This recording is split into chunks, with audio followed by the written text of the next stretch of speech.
¿Cómo están ustedes? Muy buenas noches. Bienvenidos a Estado Nacional, transmisión conjunta de TVN y todas sus plataformas y Radio Duna. Este domingo 9 de agosto, cuando son las 22:24. Y de inmediato presentamos a nuestro invitado y vamos a incorporar luego a más invitados a esta entrevista, conversación, panel, que es la Araucanía, el tema que nos convoca. Está con nosotros el doctor en Historia Fernando Pairicán, profesor universitario. Fernando, muchísimas gracias por estar con nosotros. Buenas noches. Muchas gracias a ti, muchas gracias a ustedes. Bueno, Fernando, aprovechando que es autor de varios libros, es doctorado y ahora camino al postdoctorado en estos temas, particularmente de la Araucanía, es muy importante. Me gustaría tomar una frase, no sé si leíste hoy día al columnista Carlos Peña en el Mercurio, una frase que tomé a la pata para proponértela a ti. El problema de los mapuches no es la pobreza, sino la invisibilidad. Que lo mira desde ese lado. ¿Compartes parte de ese juicio? Sí, me gustó la columna de Peña por lo demás, completa. Creo que tiene razón, esto es un tema que es político, de reforma de la estructura del Estado. Ya no es solamente de pobreza ni de acceso, sino esto ya es político. Y creo que él lo da cuenta, ¿no? Hay que modernizar las instituciones del Estado, incorporar a los mapuches y a los pueblos originarios como sujetos de derecho, hacer la distinción entre unos y otros. Rapa Nui tiene sus propios demandas, mariterritorio, los Selman también. Los mapuches tenemos otras demandas como nación originaria, entendiendo que una parte importante vive también en la ciudad y en el Gualmapu. Exactamente. Y podría ser, por ejemplo, como decía el propio Peña en su columna, permitir o favorecer que el pueblo mapuche se constituya como tal dentro de este Estado Chile, que haya un pueblo mapuche. No genera, eso es parte de las demandas que algunos lo ven como que puede ser conflictivo, que puede ser nocivo para la integridad de la nación, pero en fin, habrá gente que lo piensa así. ¿Te parece que esa es una demanda, un horizonte que satisface al... Es un debate. Los hermanos de Temucuicui en su tragún plantean la autodeterminación, el control territorial. Otros, como don Adolfo Millabur, desde el municipio de Tirúa, hablan de la plurinacionalidad. Es un debate hoy día dentro de la misma nación mapuche. Imagino que los Selman tendrán su propia visión sobre esto. Como te decía, hablan del mar y territorio, Rapa Nui también.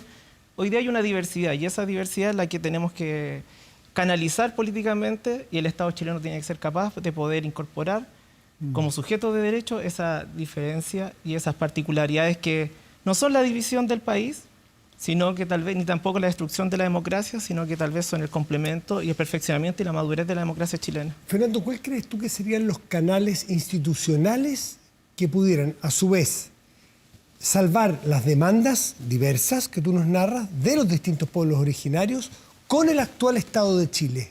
Un punto de reunión de ideales, de pensamientos, de sueños, para que tome un cauce común todo esto y que no sean unos contra otros.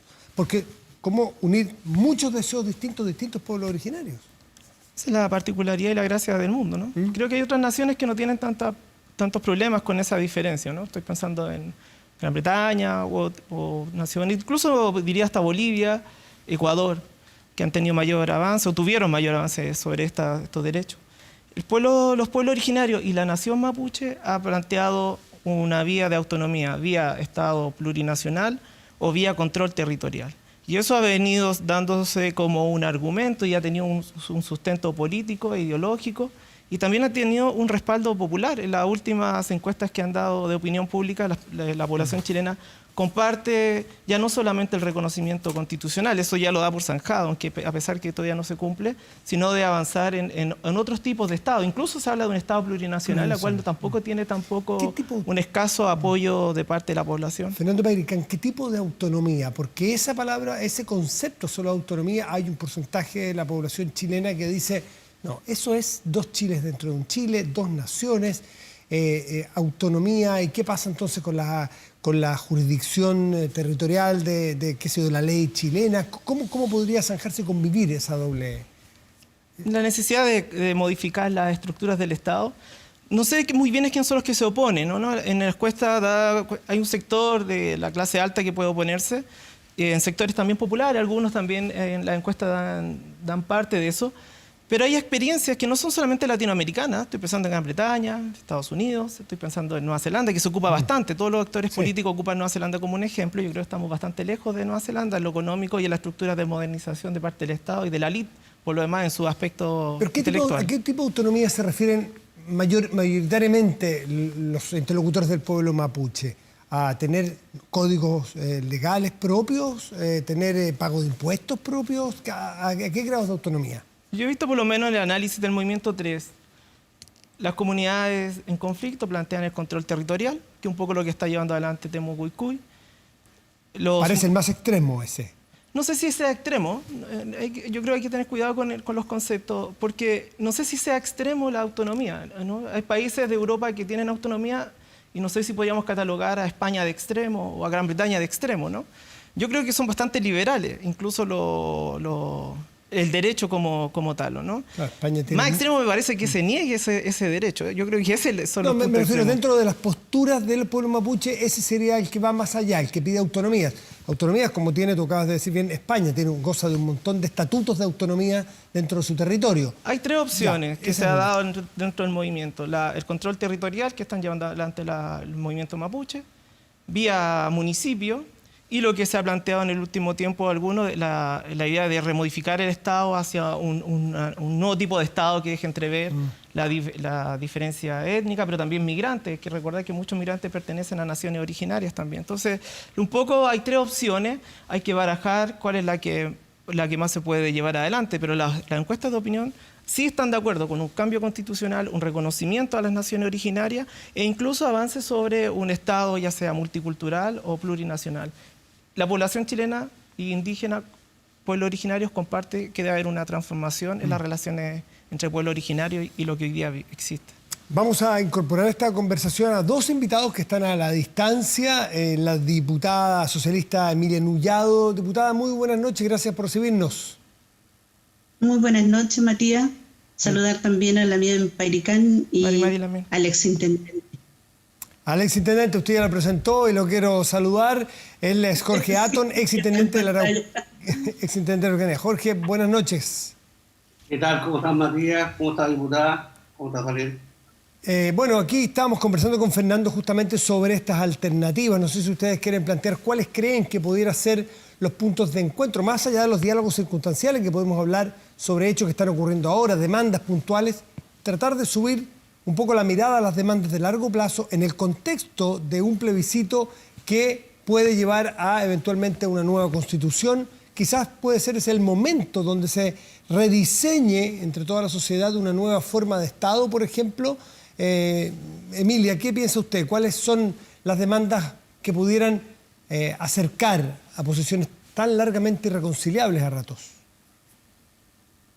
Desde mi vivencia de la comunidad y hoy día en el Parlamento y la representación que tuve como dirigente de pueblos indígenas, debo señalar lo siguiente, que para avanzar y poder avanzar los pueblos indígenas y en especial el pueblo mapuche como nación, es importante el reconocimiento constitucional, de reconocer la persistencia de los pueblos indígenas y especialmente del pueblo mapuche. La verdad es que si no avanzamos en ese reconocimiento, no va a ser posible también que esta pudiera estar en una nueva constitución. Por eso es importante avanzar hacia una nueva constitución donde esta tiene que ser reconocida y lo que han señalado en los diversos tribunes donde me tocó recibir a todos aquellos líderes del pueblo mapuche, a los Nisol Lonco del Gualmapu, y que se juntaron en Temu Cuycuy.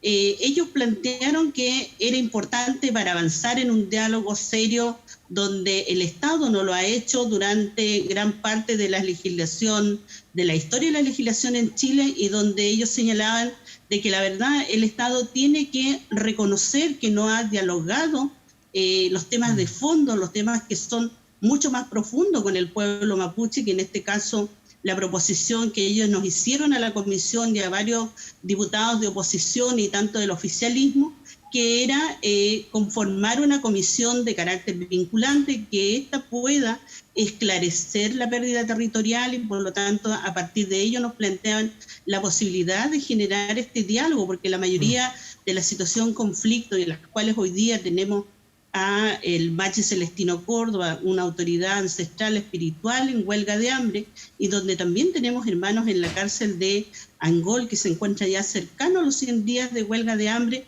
y aquellos que están en Lebu y en Temuco, que lo están haciendo porque requieren que el Estado, con quien además no ha aplicado el convenio 169 de la OIT, no ha reconocido la preexistencia de los pueblos como una nación, en el caso de las primeras naciones. Entonces, por lo tanto, se ha generado esta situación de desconfianza de todo el poder, tanto del Ejecutivo, Legislativo y del Judicial, porque el Estado no ha estado con la disposición ni la voluntad de poder tratar el tema del pueblo mapuche como un conflicto político, y que debe buscar la solución por esa vía, dialogando. Jorge Atton ha sido interlocutor, ha sido intendente.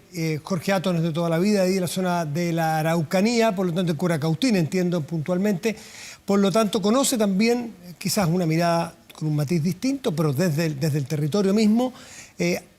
Chile como Estado ha tenido voluntad histórica de dialogar el último tiempo, y se lo planteo como le planteaba Fernando recién, a partir de la columna de hoy justamente de Carlos Peña, que toca un punto importante. ¿Acaso no ha sido el Estado de Chile generalmente un interlocutor que ve solo pobreza allí y no esa invisibilidad del pueblo mapuche, que es lo que quizás lo hiere en su dignidad? ¿Parte del problema de fondo? Yo creo que aquí hay dos problemas que tocó incluso la diputada Mellado. Uno, el tema de contingente, la situación que tenemos hoy día, que es una situación de que estamos claramente frente a una insurrección de frentón con lo que tú ves respecto a los comuneros que están en huelga de hambre. Pero otra cosa es el tema a largo plazo. Entonces a mí me gustaría hacer un par de precisiones, porque el convenio 169 no reconoce el concepto de nación, porque ahí hay una confusión. El concepto de nación es un concepto que está asociado al derecho de los países, al derecho internacional. Por lo tanto, aquí lo que dice el convenio 169 habla claramente de los pueblos. Por lo tanto, el primer concepto que no hay que perderse, cuando hablamos nación o pueblo mapuche, empezamos con un problema que efectivamente estamos haciendo un Estado sobre otro Estado, y eso evidentemente el 95-98% de los chilenos no lo van a aceptar, por razones obvias. Entonces, si no partimos de una definición clara, y si seguimos la lógica del convenio 169, que Chile lo tiene incorporado como dentro de la Constitución, que tiene rango constitucional, lo que tenemos que decir, entonces, resolvamos el tema de los pueblos originarios, resolvamos el tema de la integración. ¿Cómo, y ahí, Jorge? ¿Cómo te parece a ti? En forma concreta, yo le diría que el Estado, este es un problema no solamente de los gobiernos de turno. Yo lo dije hace un par de días, este es un tema cíclico. Cuando hay problemas y hay complicaciones, mirado al punto de vista de violencia, este tema se pone en el primer lugar. Entonces, evidentemente, como dice, aquí hay que separar. Uno es resolver los problemas de integración, reconocimiento constitucional de los pueblos originarios, y no solamente el pueblo mapuche, y la integración de ellos a la vida legislativa, a la vida legal y a la vida de decisiones. Y ahí está el tema que yo, por ejemplo, tengo una duda, diputada, que usted lo debe saber mejor que yo, que yo no lo viví. Es que, por ejemplo, se hizo un aumento de parlamentarios de 120 a 155. Y en ese minuto, en ningún minuto se planteó por nadie, y ahí debe haber sido el minuto, incluso por la gente que era el gobierno de la presidenta Bachelet. ¿Por qué no incorporamos escaños reservados, por ejemplo? Y aquí lo que se necesita es hacer esos cambios, el reconocimiento constitucional, el Ministerio de Asuntos de Pueblos Indígenas, porque el Ministerio, la CONADI, no ha dado el ancho, porque efectivamente, tal como lo dice su nombre, es una corporación de desarrollo indígena, pero se ha dedicado a otras cosas y la verdad que hay una deficiencia importante. Y lo tercero es que tengamos representación legislativa. Y aquí el problema más importante, y usted lo sabe muy bien, diputada, es que efectivamente si uno ve la lógica de los pueblos mapuches, en general los pueblos originarios, no solamente en situaciones muy especiales hay una organización que obedezcan a ciertos representantes, solamente los locos y hoy día los dirigentes de las comunidades, que son 2.000 y tantas o 1.200 comunidades.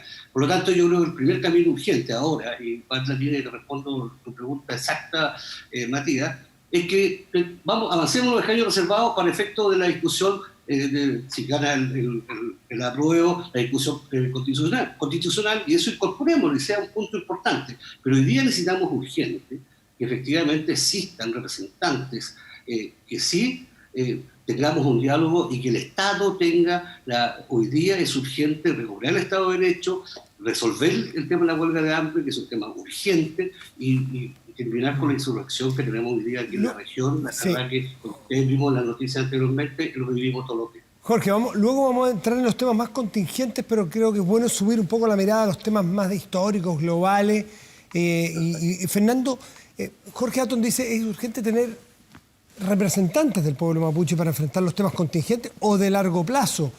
En la estructura actual del Estado, ¿es posible que encontremos a un interlocutor o un grupo de interlocutores? No está institucionalizada esa forma de interlocución. No, por eso estamos en un proceso constituyente, justamente para avanzar en aquello. Yo agregaría algo.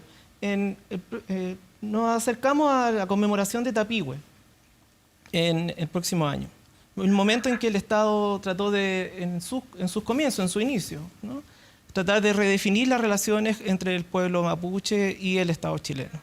Previo a Tapigüe había otro parlamento más pequeño donde planteaba que el Estado chileno mantenía su diferencia con los mapuches de autonomía. Tapigüe un poco lo continúa, aunque con algunas modificaciones. Tal vez sería un momento, como bien dijo Pedro Cayuqueo en una de sus columnas, que avancemos en conmemorar a Tapigüe, en tal vez avanzar en un nuevo trato, pero no poner trabas. Yo escucho al exintendente y nos pone trabas inmediatamente, ¿no? Dice, bueno, vamos a conversar, pero en torno a estos límites. Es que eso no es la forma de parlamentar. Se ocupa mucho el concepto del parlamento. Aquí vamos a parlamentar, pero el parlamento no llegábamos a poner a punto cero. Ambrosio Higgins, que es tal vez uno de los funcionarios de la monarquía que mejor entendió la dinámica de los mapuches, y en eso el profesor Zavala creo que ha trabajado bastante, el historiador de la Universidad de Chile, da cuenta. Ambrosio Higgins se preparaba meses, incluso años, para ir a parlamentar con los mapuches. No era llegar y llamar a un parlamento y para que esto no se resolviera. Había toda una logística, una preparación, pero sobre todo había algo, se cumplía la palabra. Y yo creo que ese es el punto hoy día en que falta en las relaciones interculturales y en torno a la huelga de hambre. No se cumple la palabra. Ese es el punto crítico de estas relaciones. El pueblo mapuche siente que el Estado de Chile no cumple la palabra cada vez que se juntan.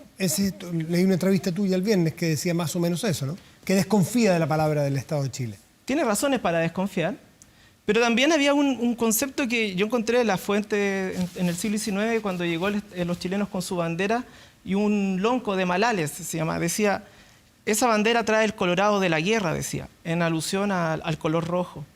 Tenía a lo mejor razón ese lonco de 1825, cuando empieza a observar los colores de las banderas chilenas, ¿no? Lo que yo creo que aquí es el punto crítico de las relaciones interculturales es la ausencia de creer, de avanzar y de hacer cumplir la palabra. Se acerca Tapigüe, la conmemoración de Tapigüe. A lo mejor es un buen momento para redefinir las relaciones interculturales, pero sobre todo cumplir la palabra. Yo creo que ese es el punto. Y eso es lo que yo creo que, entre otras cosas, están solicitando los huelguistas hoy. ¿Qué obstáculo pone Jorge Atton a tu juicio? Entendí, Jorge, no sé si bien, que tú eres partidario de partir por un reconocimiento de los pueblos originarios. Perdón. A ver, no se trata de obstáculos, yo lo que estoy diciendo es que es un tema de concepto, o sea, que pongamos el punto de vista del derecho internacional. De hecho, reconocemos el convenio 169, donde se establecen conceptos muy claros, y habla de reconocer los pueblos originarios, y habla de conceptos de pueblo. Cuando empezamos a hablar de naciones, o empezamos a hablar de Estado, porque lo he escuchado muchas veces, se confunde Estado, nación, pueblo mapuche. Entonces, evidentemente ahí tenemos un tema, o sea, es un tema a resolver. Pero es evidente que hay un tema de soberanía, hay un tema de derecho internacional que hay que incorporarlo. Pero evidentemente yo lo encuentro toda la razón a Daniel. Este es un tema de que efectivamente el Estado chileno, ahí no estoy hablando del gobierno, aquí es el Estado, y estoy hablando del Parlamento, del Congreso, estoy hablando de los tribunales, el Poder Judicial y obviamente el Poder Ejecutivo, están en deuda y tienen promesas incumplidas. Y eso ha creado esta desconfianza permanente. Y uno ve, por ejemplo, lo que están pidiendo hoy día en la huelga de hambre, que claramente debe estar dentro de lo que establece el mismo convenio 69, que se bajo el respeto del Estado de Derecho y los tribunales, lo que establecen los tribunales, pero deben adecuarse todas las normativas reconociendo exactamente las características y la cultura de todos los pueblos, y en eso no se ha avanzado. Y esto no es un tema solamente de este gobierno, es que este es un tema que viene hace 30 años y que lo único que se ha hecho es violencia. Diputada Anullado, ¿hay presos políticos en Chile hoy? Y más específicamente presos del pueblo mapuche. ¿Hay mapuches que son presos políticos hoy en el Estado de Derecho chileno? Desde mi concepción como mujer mapuche proveniente de comunidad y como diputada, y al escuchar a los diversos Ñizón Lonco y escuchar a los hermanos que están privados de libertad, efectivamente ellos han sentido y han acuñado este concepto porque ha sido el Estado quien ha aplicado también en ello, en muchos casos, la ley antiterrorista. Por lo tanto, desde el mismo conflicto, es un conflicto político actualmente el que hay, por lo tanto también un abogado pudiera señalar en el ámbito más jurídico que sí, efectivamente hay presos mapuche y políticos, y además es el Estado quien ha generado este tipo de conflicto. Por lo tanto, es lo que han acuñado y es lo que también han señalado los hermanos que están privados en libertad, se encuentran privados de libertad. ¿Hay presos políticos a su juicio? En huelga de hambre, efectivamente, pero desde el punto de vista, por lo tanto, como señala el ex intendente, es importante el debate porque lo que sucede es que hay una mirada desde el punto de vista de las autoridades políticas, como el caso del ministro de Interior, y él señala tajantemente que no existen presos políticos, pero hay hermanos mapuche que se encuentran privados de libertad, donde se le ha aplicado la ley antiterrorista, donde a ellos se le ha catalogado dentro de este conflicto mapuche, donde no ha dialogado el gobierno y donde finalmente ha terminado criminalizándolo, y hoy día muchos de ellos están en huelga de hambre. A su juicio, por lo tanto, diputada, desde por ejemplo, la concepción y ese diálogo que hay que llevar y establecer es lo que hace falta, y donde también es importante que aquí el gobierno pueda definirlo. Obviamente que ellos van a señalar que desde este concepto hoy día no existen presos políticos, es lo que para ha usted señalado entonces el gobierno. para usted sí hay presos políticos. Quiero ir puntualmente al caso de Celestino Córdoba, que es el que ha despertado probablemente más movilizaciones en los últimos días. ¿Él es un preso político para usted? El Machi Celestino Córdoba es una autoridad espiritual, es una autoridad es ancestral, es una autoridad que desde el punto de vista, desde la cultura del pueblo mapuche, y por lo tanto en el diálogo, en el conocimiento que él tiene, el cual me tocó visitarlo, por lo tanto él se siente hoy día un preso político. Pero usted conoce el proceso. Porque él estaba en una lucha reivindicatoria, entonces por lo tanto desde ese punto de vista, tanto las voceras y los voceros siguen manifestando el término de preso político mapuche. Fernando Pairicán, a tu juicio, con la perspectiva histórica también, ¿te parece que hoy hay presos políticos? Y te agrego la misma pregunta que a la diputada Anullado. El caso Celestino Córdoba, que es muy simbólico hoy día, que sabemos que está cumpliendo una condena por el caso de Lutzinger Macae, que es el incendio de una casa con resultado de muerte de sus dos ocupantes. ¿Él es un preso político? Lo es. En la medida en que el conflicto lo es político, y en la medida en que la historia de cómo se construyó la historia de la Araucanía, la historia de la propiedad, que eso lo ha estudiado Martín Correa, Jorge Pinto, la historia en cómo el Estado se construyó, por supuesto que está dentro del tema político. De seguir desconociendo lo que no lo es, que no es un tema político, tratar de generarlo solamente que fuera en torno a lo criminal. Es un tema político, pero él está en condición de estar privado de su libertad, fruto de su forma de pensar y fruto de sus expresiones y de una oposición a un sistema, o por un hecho que el ordenamiento jurídico hoy día establece como un delito, que es el que te acabo de mencionar. Está dentro del conflicto, está en torno a la situación del conflicto mapuche. El convenio 169 del OIT lo debería juzgarse desde otro punto de vista por ser autoridad tradicional. O sea, todo lo que tú me planteas como argumento da cuenta de que sí es político. Si tú quieres llevar el punto del crimen en sí, ¿no? Que para allá creo que quieres un poco ir. Yo sé que tú condenas ese hecho, lo he visto. Sí, lo que un poco encuentro que no nos lleva al trasfondo de la conflictividad. es una autoridad tradicional, está dentro del conflicto por la autodeterminación, cae en torno a las reivindicaciones de tierra, entre medio de hechos de violencia. Por supuesto que es político. Yo creo que seguir... el punto es que, yo creo que el punto no es el caso en sí, lo es en sí, ¿no? Pero lo que quiero decir es que es tratar de quitar el tema o tratar de criminalizar lo que ha sucedido, creo que no nos deja observar la solución de esto, ¿no? Es lo que dice el profesor Jorge Pinto en su nota de prensa. 500 años de cosas que no se han resolvido.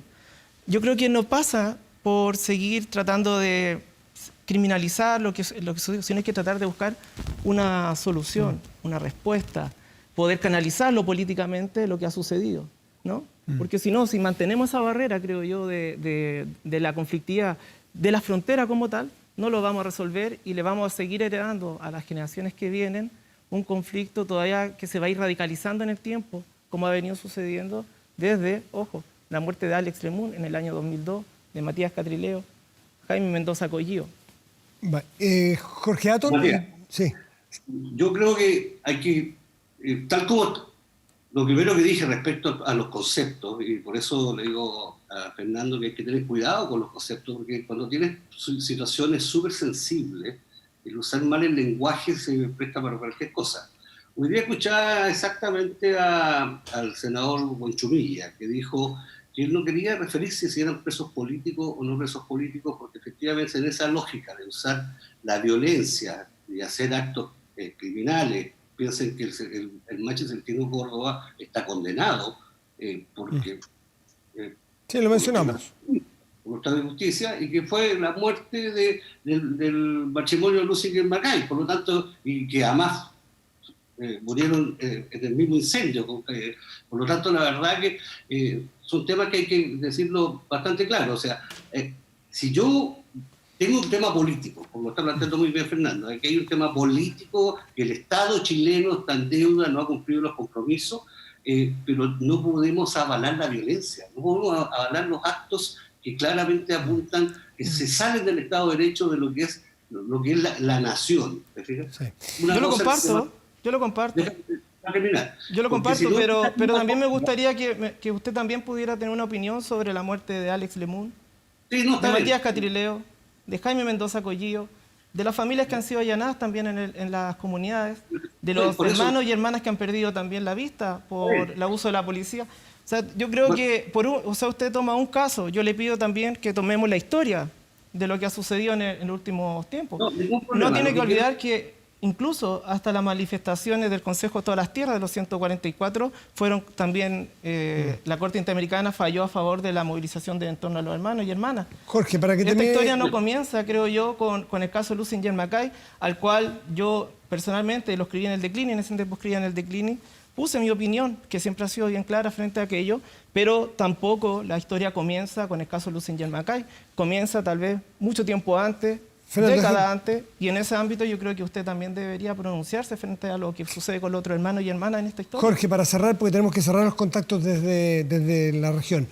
Para cerrar, lo que quiero decir exactamente que el tema, si yo avalo y reconozco que efectivamente el usar la violencia, hacer actos terroristas y criminales, vengan donde vengan, lo que estamos haciendo es que avalamos que el fin político, estamos hablando de la violencia, y eso nos lleva a una ruptura del sistema completo, y eso va a terminar muy mal. Por lo tanto, claramente en Chile no hay presos políticos. Si así es la lógica, si hablamos, y te digo, oye, ya al extremo, podríamos pensar en la misma lógica, entonces que todos los presos que están en Punta Peuco también son políticos. No, pues no son presos políticos, están condenados por los tribunales de Chile y todo lo que significa. Y respecto a lo que decía Fernando, de todos los otros casos, evidentemente, como históricamente han habido errores, tal como se ha reconocido, las fallas del sistema de las policías, y el caso de la muerte de Camilo Catrillanca, que yo me tocó vivir el post-asesinato de Camilo Catrillanca, evidentemente es un tema complejo. Por lo tanto, aquí lo que hay que buscar es que reconozcamos en que primero tenemos que establecer los diálogos. Creo que está el minuto, viene un plebiscito, viene a lo mejor un proceso constituyente, por lo tanto hay que reconocer todos los puntos. Pero yo lo que veo ahora, y le pido a la diputada Emilia Nullado, que efectivamente hay que jugarse en forma importante por los escaños reservados, que de esa forma vamos a tener representantes del pueblo, de tal manera que podamos con quién el Estado pueda conversar y resolver los problemas en Parlamento o como sea la mejor solución. Jorge Atton, necesito despedirlo. Jorge Atton, a Emilia Nullado, muchísimas gracias por problemas de comunicación. Tengo que despedirlo. Les agradezco mucho por sus conceptos, por su conversación y diálogo esta noche en el Estado Nacional. Diputada, muy buenas noches y exintendente. Gracias. Buenas noches. Gracias a usted. Que esté muy bien. Fernando Pericán, también le quiero agradecer esta noche el inicio. Ojalá tengamos más espacios como este para discusión, debate, temas interesantes, porque hay matices en la historia que vale la pena revisar. Fernando, Muchas gracias a ti muy buenas por noches. la invitación.